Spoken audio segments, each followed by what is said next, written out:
Okay, so in terms of booking an appointment, obviously you're working for all your leads, so you've got your contacts,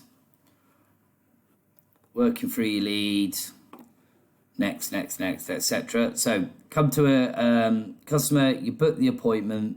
Now, I'll talk you through the process here. What you need to do, all of this largely will be populated. Unless there's any amendments, you don't really need to worry about that. That should be populated from the data that we upload to the system. The bit that you need to worry about to book the appointment starts from this point here.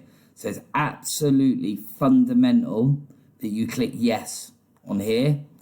And just to give you an understanding of why that is, once you click yes on here, it specifies the sheet where all our reporting goes.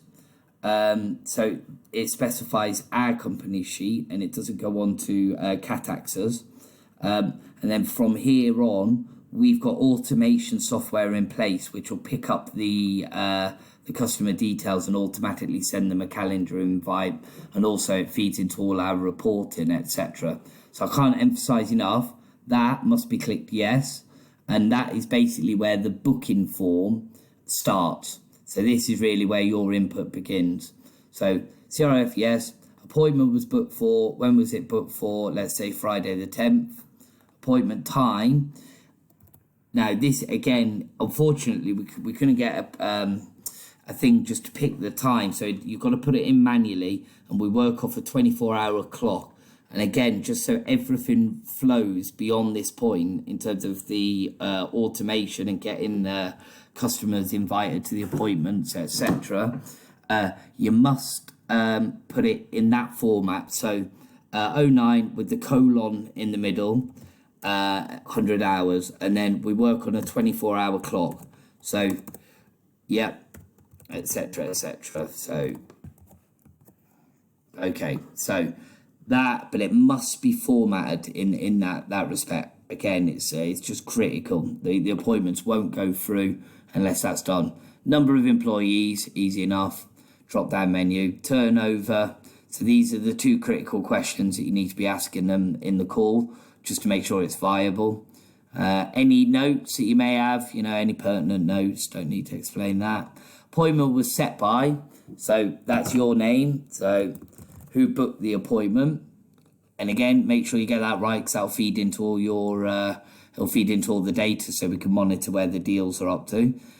BDM assigned, just for your information, BDM are the people that we're booking the appointments on, Business Development Manager. So we've got a select number of BDMs, and you'll understand this in good time, but let's say, for example, Chris Jones. And then email, just replicate it. So find Chris. Okay, so in these, obviously, you can search for them by name, and you'll be familiar with the names, and we'll give you a sheet, just print out and have on your desk. So let's put it on Chris. And then action, when you're booking an appointment, it's always going to be appointment. Again, fundamental that you specify that, so it'll go on the sheet. Anything that's not an appointment doesn't filter through to this sheet, and therefore obviously doesn't get the calendar invitations. Contact owner, that'll already be populated. So basically, you need to complete from CRF sheet to action. Below here, I don't even know what that is, so don't worry about it. So yeah, CRF sheet, so all this will be populated, CRF sheet down to action. And then you save that